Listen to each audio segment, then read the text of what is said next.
रही है हीरो मोटो पे, तो फिलहाल इस उतार चढ़ाव से आप घबराएं नहीं। अगला सवाल लेते हैं। पराग नायक ट्विटर पे हमसे सवाल पूछ रहे हैं। इनके पास 50 शेयर हैं पीएनसी इंफ्राटेक के 200 रुपए के भाव पे। पीएनसी इंफ्राटेक, ये स्टॉक आपकी स्क्रीन पर हम लेकर आएंगे। फिलहाल 180-81 पे चल रहा है, यानी इनको करीब 20 रुपए का नुकसान है। क्या राय देंगे मानस? प्रदीप जी, मैं इसके चार्ट्स नहीं देख पा रहा हूँ। ये this is PMC infra, right? PNC infra, yes, PNC infra, ठीक है। देखिए, पीएनसी इंफ्रा की अगर बात करें तो अभी कुछ हफ्ते पहले हमने करेक्शन देखा, लेकिन उस करेक्शन में स्टॉक अपने 200 डे मूविंग एवरेज के नीचे नहीं फिसला। एग्जैक्टली उसी के लेवल्स पे सपोर्ट लिया और फिर से रैली रिज्यूम हो रही है।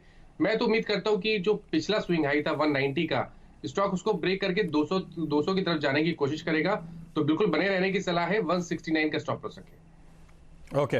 अगला सवाल विकास दीक्षित साहब पूछ रहे हैं ट्विटर पे। विकास जी के पास 1000 शेयर है पेट्रोनेट एलएनजी के, और इनकी कॉस्ट है 268 रुपए। पेट्रोनेट एलएनजी इन्होंने 268 पे लिए, आज 252 पे है, थोड़े नुकसान में है, लेकिन पिछले 10-15 दिनों से ये एक छोटे दायरे में कंसोलिडेट कर रहा है। डायरेक्टर साहब जरा थोड़ा चार्ट दिखाइएगा, 15 दिनों का दिखाई देगा वो बात आपको। मानस बताइए क्या करेंगे? देखिए, मैं यहाँ पर भी इनको रिकमेंड करूंगा कि पेट्रोनेट से निकल के इसी स्पेस की जो दूसरी कंपनीज है आईजीएल और एमजीएल, वहां पर आपको निवेश करना चाहिए। देखिए, पेट्रोनेट का जो अंडरटोन है वो साइडवेज है। लोअर लेवल पे जरूर 240 के आसपास सपोर्ट है, तो अगर बने रहना चाहते हैं तो 240 का स्टॉप लॉस रखें। अदरवाइज मैं तो इनको रिकमेंड करूंगा कि यहाँ से निकल जाए और एमजीएल पे ध्यान लगाइए। एमजीएल पे खरीदारी करिए। यहाँ पर एक फ्लैग पैटर्न का ब्रेकआउट देखने को मिला है, और इस ब्रेकआउट के बाद आपको शायद 1300 तक के लेवल्स आने वाले 2 से 3 मंथ में देखने को मिलेंगे। तो एमजीएल पे खरीदारी करिए 1050 के स्टॉप लॉस के साथ। ओके, ये राय फिलहाल आपके लिए सामने आती हुई। एमजीएल आपके लिए एक बेहतर बेट है, तो आप पेट्रोनेट की जगह एमजीएल चुने, ये आपके लिए अच्छी स्ट्रैटेजी होगी। दीक्षित साहब, अगला सवाल लेते हैं, और ये सवाल आ रहा है अक्षय कुमार बदनापुरकर का। स्पाइस जेट के 1140 शेयर्स हैं इनके पास, और इनकी कॉस्ट है 103 रुपए की। तो फिलहाल नुकसान में है। स्पाइस जेट है करीब 93 पे, 10 रुपए नीचे इनके लेवल से। क्या राय देंगे आप इनको मानस? देखिए, इन्होंने काफी हाई लेवल पे लिया है। एक बड़ी रैली मेरे ख्याल से 52 रुपए से स्टॉक चलना शुरू किया था, और उसके बाद 105 106 के हाईज बने। फिलहाल के लिए स्टॉक कंसोलिडेट कर रहा है। थोड़ा सा एक करेक्शन हाई लेवल पे देखने को मिला है, लेकिन यहाँ पर अभी भी स्टॉक का जो अंडरटोन है वो बुलिश है। स्पेशली जब तक 50 डे मूविंग एवरेज के ऊपर ट्रेड करे तो बिल्कुल आप बने रहिए। 79 रुपीज का स्टॉप लॉस रखिए। मेरी उम्मीद है कि कंसोलिडेशन के बाद आपको ब्रेकआउट देखने को मिलेगा, और नेक्स्ट मूव में स्टॉक 120 से 125 की रेंज को टेस्ट करने की कोशिश करेगा। ओके, तो ये राय फिलहाल आपके लिए स्पाइस जेट पर निकलकर इस वक्त सामने आती हुई दिखाई दे रही है। तो आप फिलहाल नुकसान में है, लेकिन जैसे आपको मानस सलाह दे रहे हैं उस हिसाब से फिलहाल आपको ट्रेड करना चाहिए। इस सेक्टर में हमने काफी उतार चढ़ाव देखा है दरअसल, और ये बड़ा कोविड सेंसिटिव सेक्टर है, ये बात ध्यान में रखिए। चलिए आगे बढ़ते हैं और बात करते हैं बजट से आईटी और टेक सेक्टर की उम्मीदों पर। हमारे साथ जुड़ रहे हैं खास मेहमान। इन्फो एज के को-फाउंडर और वाइस चेयरमैन संजीव बिखचंदानी मेरे साथ जुड़ते हुए। मिस्टर बिखचंदानी, स्वागत है आपका सीएनबीसी आवाज पर। पिछले दिनों जब बहुत ही मुश्किल के दौर से पूरा देश और इकोनॉमी गुजर रही थी, तब आपकी कंपनी और आपके जो टेक इनेबल्ड सर्विसेज है उन तमाम कंपनीज ने बहुत मदद की और एक शानदार ग्रोथ भी देखी। अब इस वक्त जब सरकार की कोशिश है एक ऐसा बजट बनाने की ताकि इकोनॉमी पे, देश पे जो भी असर आया है कोविड का, उससे उबर सके और जल्द से जल्द हर एक इंडस्ट्री को, पूरे इकोनॉमी को नॉर्मल कर पाए, आपकी क्या उम्मीदें हैं? देखिए, अगर आप पिछले 9 महीने देखेंगे तो पहले 3 महीने तो लॉकडाउन था, तो लॉकडाउन की वजह से काफी नेगेटिव ग्रोथ हुआ था, लेकिन क्वार्टर 2 में अच्छी रिकवरी आई और क्वार्टर 3 में और भी अच्छी रिकवरी आई है। तो I think we are back to level YOY for the quarter, और हम उम्मीद करते हैं कि अगले क्वार्टर में, जो अभी क्वार्टर है जैन मार्च क्वार्टर में ग्रोथ आएगी, पॉजिटिव ग्रोथ आएगी, केवल आईटी में नहीं और अन्य सेक्टरों में भी पॉजिटिव ग्रोथ आएगी। तो हम तो ये उम्मीद कर रहे हैं जी, ग्रोथ आएगी इकोनॉमी में। जी, लेकिन खास तौर पे अगर आप इस नजरिए से देखें कि इन इनोवेटिव कंपनीज ने, स्टार्टअप्स ने जिस तरह से इस मौके को अपॉर्चुनिटी में बदला, तो ये पूरा का पूरा जो सेक्टर है जिसको आप रिप्रेजेंट करते हैं, उनकी क्या उम्मीदें हैं ऐसे में सरकार से, खासतौर पे इस बजट से? देखिए, आई थिंक 3-4 प्रायोरिटियां होनी चाहिए। एक तो जो रिस्क कैपिटल है, जो अर्ली स्टेज वेंचर कैपिटल है, उसकी बढ़ोतरी की जरूरत है, उसको एनकरेज करना चाहिए सरकार ने। और इसलिए कुछ in the areas of taxation regulations कुछ ढील होनी चाहिए, ताकि और पूंजी निवेश हो इन अर्ली स्टेज वेंचर्स। क्योंकि जो आज के जो अर्ली स्टेज वेंचर हैं वो कल के जायंट्स बनते हैं। जैसे आप देखिए 1980 में HCL और इन्फोसिस दोनों स्टार्टअप थे, अब देखिए कहाँ पहुंच गए हैं। तो अब जो स्टार्टअप हैं जो उभर के आए हैं, जैसे जोमेटो हुआ, पॉलिसी बाजार हुआ, और अन्य स्टार्टअप हैं, they are becoming very big companies. और जो आज जो छोटी कंपनियां हैं वो आगे जाके और बढ़ेंगी। तो I think startups are about future growth. तो जो जितना स्टार्टअप को इनकरेजमेंट मिले, मेरे ख्याल से आगे जाकर इकोनॉमी के लिए अच्छा है। तो इसलिए investment into startups is very important. तो जो इंडियन डोमेस्टिक कैपिटल है उसको बढ़ोतरी मिले, जो फॉरेन इन्वेस्टर्स है उनको इनकरेजमेंट मिले। हम तो यही उम्मीद करेंगे गवर्नमेंट पॉलिसी से। बिल्कुल। कोई पर्टिकुलर ऐसा मुद्दा टैक्सेशन को लेकर के, चाहे वो वेंचर कैपिटल इन्वेस्टर्स की तरफ से हो, पी इन्वेस्टर्स की तरफ से हो, या आपके जैसे प्रमोटर्स की तरफ से हो? नहीं, देखिए, एक तो ये है कि डोमेस्टिक वेंचर कैपिटल है जो AIF के तौर पे आते हैं, सभी रजिस्टर्ड AIF के तौर पे, एक वो है। दूसरा है फॉरेन इन्वेस्टर्स जो मॉरिशस के थ्रू आते हैं, और तीसरा है जो डायरेक्ट आते हैं। आई थिंक जो रेगुलेशन है at the time of exit, that needs to be simplified for foreign and all other investors. जो RBI की रेगुलेशन है, जो जो टैक्स के जो रेगुलेशन, जितना समय लगता है टैक्स केसेस को सॉल्व करने में, आई थिंक वो अगर कम हो जाए, आई थिंक अगर पब्लिक मार्केट और प्राइवेट मार्केट में कैपिटल गेन्स सेम हो जाए, तो आई थिंक काफी बढ़ोतरी मिलेगी। आई थिंक अगर जो स्टार्टअप्स हैं, they allowed to invest, allowed to list overseas without listing in India, भी यूजफुल, मेरे ख्याल से काफी बढ़ोतरी मिलेगी। तो आप कह रहे हैं कि लिस्टेड और अनलिस्टेड प्लेयर्स के लिए जो टैक्सेशन के रूल्स हैं वो कॉमन हो, ताकि एग्जिट आसान हो। ये बहुत इंपॉर्टेंट बात है कि हम आमतौर पे कैपिटल लाने पर ज्यादा जोर देते हैं, लेकिन अगर एग्जिट आसान होती है, प्रॉफिटेबिलिटी दिखती है, तो और ज्यादा कैपिटल आएगी। इसलिए इस पार्ट पे एक रिफॉर्म्स करने की काफी ज्यादा जरूरत है। आप जब एक इनोवेटिव मॉडल्स लेकर आते हैं अहेड ऑफ द टाइम, एक बहुत ही बड़ा एक फ्लैगशिप हम कह सकते हैं कार्यक्रम है सरकार का ईज ऑफ डूइंग बिजनेस को लेकर के, खासतौर पे पिछले कुछ महीनों के दौरान क्या कुछ दिक्कतें आई हैं? क्या आपको लगता है कि या कुछ और स्पीड के साथ आपके जैसे कंपनीज और आपकी जिन तमाम कंपनीज में इन्वेस्टमेंट है वो और बेहतर तरीके से खुद को अडेप्ट कर पाए अगर इस मामले में कदम उठाए जाएं? बिल्कुल जी, ईज ऑफ डूइंग बिजनेस मेरे ख्याल से एक तो है जो ट्रेडिशनल जो मेजर है ईज ऑफ डूइंग बिजनेस का, जो कि बड़ी कंपनियों को बात करते हैं और सर्वे करते हैं और फिर बोलते हैं कि इंडिया की रैंकिंग ये है।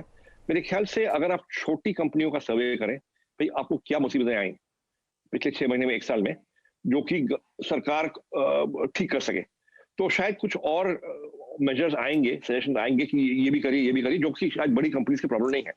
तो I think small entrepreneurs, startups, young companies, they should also be served कि ईज ऑफ डूइंग बिजनेस के लिए हम क्या कर सकते हैं। और ये काफी है। एक और चीज मैं कहूंगा कि एक और चीज मैं कहूंगा कि ईज ऑफ डूइंग इन्वेस्टमेंट्स भी मेजर करें, ईज ऑफ एग्जिटिंग इन्वेस्टमेंट्स भी मेजर करें। ये बहुत इंपॉर्टेंट बात आपने की। ईज ऑफ डूइंग बिजनेस के साथ ये मेजरमेंट जरूरी है और साथ में छोटे कारोबारियों को शामिल किया जाना बेहद जरूरी है।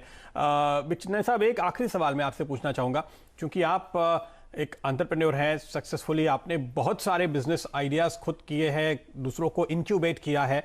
हम ये बात कर रहे हैं कि एक बजट बिग बोल्ड आइडिया क्या हो सकता है अपने सेक्टर को छोड़ करके, ओवरऑल पूरी इकोनॉमी के पर्सपेक्टिव से, पूरे मैक्रो फंडामेंटल के पर्सपेक्टिव से, अगर आपको वित्त मंत्री की कुर्सी पर बैठकर सोचना हो, वो बड़ा आइडिया क्या होगा जो आप वित्त मंत्री से शेयर करेंगे? जी, I think we need fiscal stimulus. शायद फिस्कल स्टिमुलस के लिए I think we have to print more money. I mean USA ने किया है, यूरोप ने किया है, इंडिया ने नहीं किया है। I think India should look at fiscal stimulus. Okay, ये सबसे इंपॉर्टेंट बात जिस पर हम नजर रखेंगे जब बजट आएगा, और आपसे दोबारा फिर मुलाकात भी होगी बजट के मौके पे। बहुत बहुत शुक्रिया संजीव बिखचंदानी साहब, हमारे लिए आपने वक्त निकाला। तो ये बात आपने सुनी इन्फो एज के वाइस चेयरमैन संजीव बिखचंदानी साहब से। उनका कहना है कि ईज ऑफ डूइंग बिजनेस के साथ साथ ease of investing in business and ease of exiting a business, ये इंपॉर्टेंट है ताकि निवेश बढ़े। अगर एग्जिट करना आसान होगा तो ज्यादा निवेश आएगा, यह बात समझनी चाहिए। उम्मीद करेंगे कि सरकार इस आइडिया पे जरूर रास्ता और आसान करती हुई नजर आएगी। चलिए आगे बढ़ते हैं और अब वक्त हो चुका है आज का पंड्या का फंडा स्टॉक बताने का।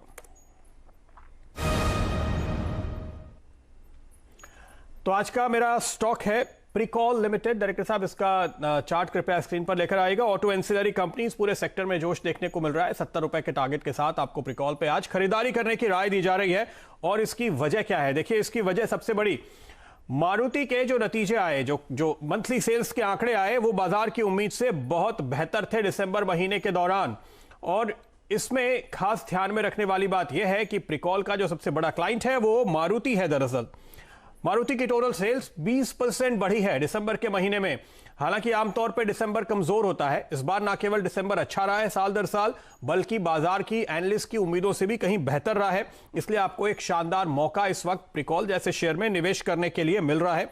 दिसंबर क्वार्टर के नतीजे जो आगे आएंगे, अब उस पर आपकी नजर होगी। मैंने आपको बिक्री के आंकड़े बताए, आप कहेंगे वो तो आ गए, लेकिन अक्टूबर, नवंबर, दिसंबर, इन तीनों महीनों के दौरान अगर आपने सेल्स के आंकड़े देखे, केवल मारुति के ही नहीं, दूसरी तमाम ऑटो कंपनीज के, तो वो सब इशारा कर रहे हैं कि ये तीसरा क्वार्टर बेहद शानदार रहा है। न केवल क्वार्टर ऑन क्वार्टर एक रिकवरी देखने को मिल रही है कोविड के असर से, बल्कि साल दर साल शानदार ग्रोथ देखने को मिल रही है। प्रिकॉल के नतीजे दिसंबर में बेहतर आएंगे, ऐसी उम्मीद है उन एनालिस्ट को जो ऑटो एंसिलरी को ट्रैक करते हैं। उनका कहना यह है कि आप सितंबर क्वार्टर के नतीजे पे नजर डालिए।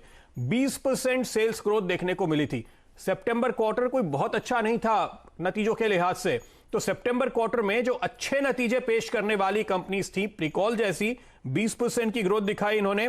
और अगर आप प्रॉफिट पे नजर डालें तो इस साल सितंबर के महीने में, सितंबर के क्वार्टर में 50 करोड़ का प्रॉफिट आया है।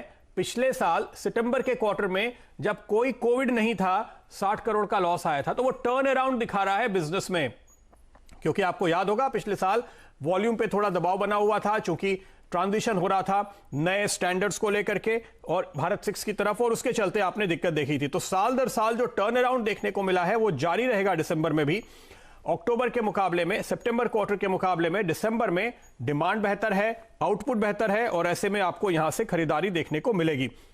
एक बहुत ही इंटरेस्टिंग चीज मैं आपको बताता हूं। पिछले दिनों कोविड को लेकर जब आपने उथल पुथल देखी, उस दौरान बड़े निवेशकों ने क्या किया, ये एक बहुत ही इंपॉर्टेंट इंडिकेटर है मेरे लिए, और आपको जानकर सरप्राइज होगा कि 1-2 नहीं 10% स्टेक प्रिकॉल में पिछले 3 क्वार्टर्स में एफआईआईज ने खरीदा है। जी हां, एफआईआईज पिछले साल सितंबर में 0 पे थे, मार्च में एफआईआई स्टेक 4% पे आया, जून में 6% पे आया, सितंबर के अंत में 10% पे आया। तो एफआईआईज को साफ तौर पे ऑटो और ऑटो एंसिलरी कंपनियों में एक टर्न अराउंड होता हुआ नजर आ रहा है। और वो देखिए नजरिया लंबा रखते हैं, उनको दिख रहा है कि 2017-18 में ऑटो में एक टॉप बना था, ऑटो एंसिलरी में, और अब हम बॉटम से रिकवर हो रहे हैं। तो इस रिकवरी के दौर में एफआईआईज ने 10% स्टेक लिया है इस कंपनी में। तो जब बड़े बड़े खिलाड़ी आगे देख रहे हैं कि उनको आगे आने वाले क्वार्टर्स और साल अच्छे नजर आ रहे हैं, तो आपको क्यों इंतजार करना चाहिए। इसलिए मुझे लगता है ये बेहतरीन मौका है। ये जो 70 का टारगेट मैं दे रहा हूं, ये अभी शुरुआती है, क्योंकि आगे चलकर आपको यहां पे और जबरदस्त ग्रोथ मिलने वाली है। देखिए 2018 का इसका हाई था 121 रुपए, और वहां से ये स्टॉक तकरीबन 60% नीचे आपको मिल रहा है। तो अभी भी इस मार्केट में एक ऐसा स्टॉक जहां पे सिर्फ आने वाले क्वार्टर के नतीजे ही अच्छे नहीं आने वाले, बल्कि आगे वाले कई क्वार्टर्स में आपको एक सेक्युलर अप ट्रेंड दिखने वाला है, और वैल्यूएशन के लिहाज से ये 60% नीचे आपको पिछले हाई से मिल रहा है। मार्केट कैप के लिहाज से देखिए 600 करोड़ की मार्केट कैप है, 1500 करोड़ का सालाना एवरेज टर्नओवर है। अगर आप पिछले 3 साल का एवरेज भी लेके चलते हैं, मैं आगे की ग्रोथ की तो बात ही नहीं कर रहा हूं, इस लिहाज से आपको यहां पर देखना चाहिए। और एक बात अगर आपको फिर से याद दिला दूं कि इस वक्त नतीजों के बाद अगला बूस्टर है बजट, और वहां पे भी हम उम्मीद कर रहे हैं कि देखिए कंज्यूमर्स को मदद देने वाली कोई भी चीज होगी, उसका फायदा ऑटो एंसिलरी को मिलता हुआ नजर आएगा। इस सेक्टर के लिए इन पर्टिकुलर कुछ अच्छा हुआ तो वो तो और अच्छी बात है। अगर आपको मैन्युफैक्चरिंग सेक्टर के लिए कुछ प्रावधान नजर आएंगे, ये सबसे बड़ा मैन्युफैक्चरिंग सेक्टर है ऑटो कंपोनेंट्स का, सबसे बड़ा एक्सपोर्टिंग सेक्टर है हमारे देश से मैन्युफैक्चरिंग सेगमेंट में। तो हर लिहाज से बजट में इस सेक्टर के लिए और इस स्टॉक के लिए काफी कुछ निकल के आने की उम्मीद है। तो सेल्स के आंकड़े देखिए, चाहे आप आने वाला नतीजा देखिए, चाहे आप बजट देखिए, चाहे आप ओवरऑल साइक्लिकल ट्रेंड और वैल्यूएशन देखिए, हर नजरिए से मुझे लगता है कि प्रिकॉल इस समय आपको शानदार मौका दे रहा है। 70 का पहला टारगेट, लेकिन 121 वाले पुराने हाईस को ध्यान में रखते हुए ये आगे अपग्रेड होगा शायद क्वार्टरली नतीजों के बाद। अब इस पे दोबारा नए टारगेट के साथ नजर डाल रहे होंगे। मानस, चार्ट देखिए, क्या लगता है आपको? देखिए, पिछले करीब 6 महीने में 28 रुपए वाला स्टॉक 51 रुपए हो गया है। अगर आप पिछले 2 मंथ का पैटर्न देखिए तो वो कंसोलिडेशन का फेज है, तो उसको देख के लगता है कि अभी रैली अभी भी कंटिन्यू रहेगी। जैसे ही ये 55 के ऊपर निकलेगा तो नेक्स्ट टारगेट 75 का आता है प्रदीप जी। तो मैं काफी बुलिश हूं। मैं तो समझता हूं कि करंट लेवल्स पे ही खरीदारी करनी चाहिए। 42 रुपीज के नीचे स्टॉप लॉस रखिए और टारगेट बड़े सेट करके चलिए जो कि 75 रुपीज के आसपास आते हैं। ओके, तो आपको भी लगता है कि 75 के आसपास के ही टारगेट आपको दिखाई देंगे और बड़े टारगेट के साथ आपको चलना चाहिए जब स्टॉक इतने अट्रैक्टिव लेवल पर मिल रहा हो और जब ओवरऑल हम कहते हैं टेल विंड बहुत अच्छी है, तो पीछे से धक्का लग रहा है पूरे के पूरे सेक्टर को और उसमें यह स्टॉक भी आगे निकलता हुआ नजर आ रहा है। तो ये हुआ आज का पंड्या का फंडा स्टॉक। नजर डालते हैं अगले दर्शक पे जो हमारे साथ कोल्हापुर से जुड़ रहे हैं, विनायक जी। विनायक जी नमस्कार, बताइए। हाँ सर, नमस्कार सर। मेरे पास SBI के 192 रुपए शेयर थे। 100 SBI 192 पे आपने लिया 100 शेयर और अब आपको हो रहा है तकरीबन 85 रुपए का मुनाफा। 100 शेयर पे 85 रुपए का मुनाफा, यानी 8,500-9 हजार रुपए के मुनाफे पे हैं। क्या सोच रहे हैं, निकल लें? नहीं, मैं रुकना चाहता हूँ, क्या करूँ? मानस बताइए क्या करें? बिल्कुल रुकना चाहिए। देखिए, पैटर्न पॉजिटिव लगता है और मैं तो अभी भी समझता हूँ कि बैंक निफ्टी में एक बहुत बड़ा आउट परफॉर्मेंस आने वाले 2 से 3 मंथ में देखने को मिलेगा। और अगर PSU की बात करें तो सबसे बेहतरीन तो स्टेट बैंक ऑफ इंडिया है, इसमें तो कोई डाउट नहीं होना चाहिए। ऑलरेडी स्टॉक ने ब्रेकआउट दिया हुआ है। 310 के टारगेट मैं समझता हूँ कि आने वाले 1 से 2 मंथ में देखने को मिलेंगे। तो बिल्कुल बने अपनी पोजीशन को बना के रखिए और 260 के नीचे स्टॉप लॉस रखिए। ओके, तो ये राय है आपके लिए। SBI और पूरे के पूरे बैंकिंग सेक्टर के लिए भी दिन काफी सुधरते हुए नजर आ रहे हैं। और ध्यान रखिए, बहुत दिनों के बाद हम ऐसा देख रहे हैं कि पिछले कुछ हफ्तों से अब कह सकते हैं सरकारी बैंक प्राइवेट बैंक्स को आउट परफॉर्म करने लगे हैं। और आप किसी भी एक्सपर्ट को पूछिए कि कौन सा PSU बैंक लेना चाहेंगे, सबसे पहले SBI का ही नाम उनकी जुबान पे आता है। इसलिए आपको इस स्टॉक पे बने रहने की राय होगी। इस बीच देखते हैं ट्विटर पे हमारे दर्शक क्या सवाल पूछ रहे हैं। और अगला सवाल लेते हैं, ये आ रहा है जितेंद्र प्रजापत की ओर से। इन्होंने भारतीय एयरटेल पे सवाल पूछा है। इनके पास तकरीबन 4000 शेयर्स हैं जो ये होल्ड कर रहे हैं और इनका लंबा नजरिया है। मानस ये पूछ रहे हैं क्या भारतीय एयरटेल इनको 600 के लेवल दिखाएगा? देखिए, 600 के लिए अभी कॉल लेना थोड़ा जल्दी है, लेकिन ये जरूर बोल सकता हूं कि 560 से लेकर 570 तक के लेवल जरूर देखने को मिल सकते हैं। देखिए, कंसोलिडेशन का फेज है 200 दिनों के मूविंग एवरेज के ऊपर। तो अब जब तक 200 दिनों के मूविंग एवरेज के नीचे ना फिसले तब तक आपको अपनी पोजीशन बना के रखनी है। तो 480 का स्टॉप लॉस रखिए, बने रहिए। 560 580 के आसपास फिर से इस स्टॉक को रिव्यू करना चाहिए, क्योंकि अगर एक बार 600 के ऊपर निकलेगा तो एक नए जोन में जाएगा और नई रैली देखने को मिलेगी। तो फिलहाल के लिए बने रहिए और 480 का स्टॉप लॉस रखिए। 480 का स्टॉप रखिए, बने रहिए। ये तेजी जारी रहती है तो ये आपको आपके टारगेट दिखाएगा और अगर आपका स्टॉप लॉस निकल जाता है, टूट जाता है, तो एक बार एग्जिट लीजिए, फिर दोबारा एंट्री का मौका ढूंढिए। राजीव हमारे साथ जुड़ रहे हैं दिल्ली से। राजीव जी बताइए। सर, मैंने कोटक बैंक का कॉल लिया हुआ है जनवरी का। उसके बारे में मुझे जानना चाह रहा था कि क्या रेट, किस स्ट्राइक का कॉल है आपके पास?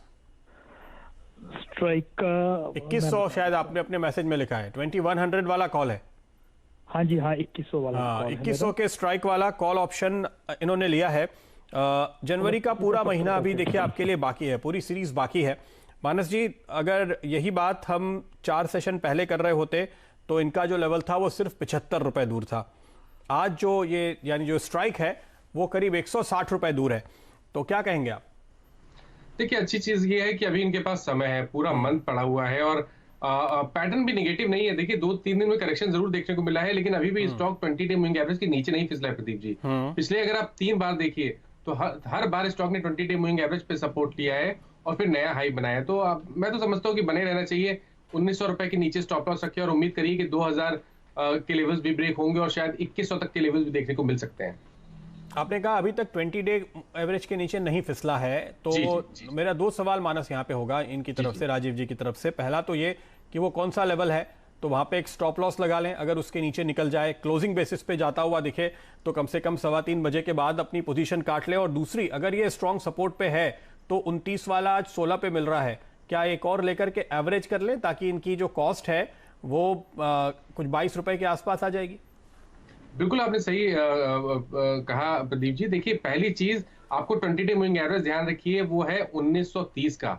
तो 1930 के नीचे कॉशियस हो जाना चाहिए, लेकिन स्टॉप लॉस 1900 रुपए के नीचे लगे रखिएगा, क्योंकि 1900 पे काफी स्ट्रॉन्ग सपोर्ट चार्ट पे दिखता है। तो स्टॉप लॉस आपको 1900 के नीचे ही रखना है। जहां तक बात एवरेज करने की है, थोड़ा इंतजार करिए।